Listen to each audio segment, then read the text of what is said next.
Hi everyone, this is Sarah Zerhelen. I just wanted to follow up on Dr. Rapiconi's email to all of you about changing RC 2001 to an online class instead of face-to-face. I know all of you registered for a face-to-face class, but as you've probably noticed, there are a lot of students at Appalachian, and they all need to take RC 2001.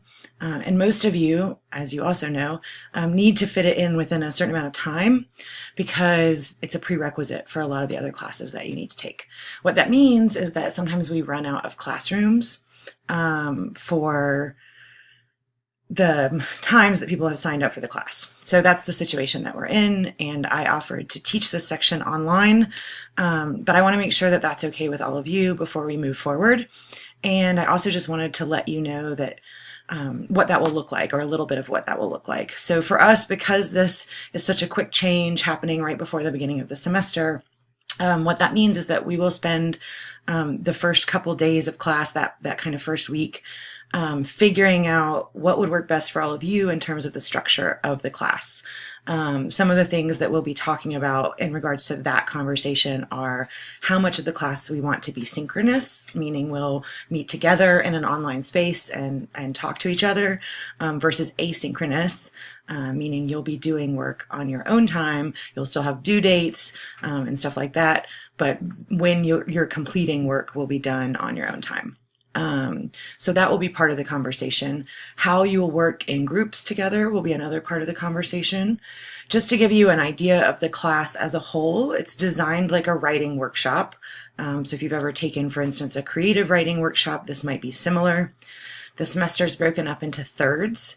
The first third of the semester, you spend researching what research writing and reading really looks like in your field of interest, or fields if there are multiples, and a little bit about the history of those disciplines. Based on that research, you write a proposal for two genres of writing, two types of writing that you think will be particularly important to you in the future. And you use that proposal as a way to structure and design your ideas about those pieces of writing. And you propose that you're going to create those two documents for the rest of the semester, and you choose which one you do first and which one you do second. And you sort of set up a little bit of your own schedule regarding how you'll put those pieces together.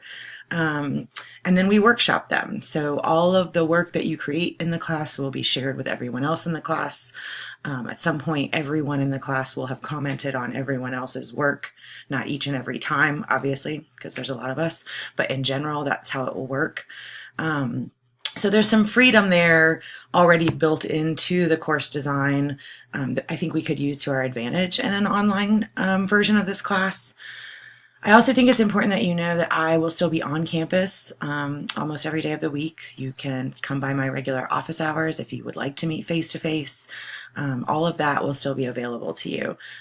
So I think that maybe that will help put some people at ease as well. So that's all from me for now. If you have any questions or concerns, please email me. Probably towards the end of next week, I'll be sending out a Google form with a survey, just asking some other questions that will help me think through the course design and that we can use to kind of frame our intro conversations on those first days of class, or during that first week. But in the meantime, feel free to email me. I hope you're having a lovely end to your summer. And if you're moving, I hope you don't get caught in the rain because it's been a little crazy lately. Thanks.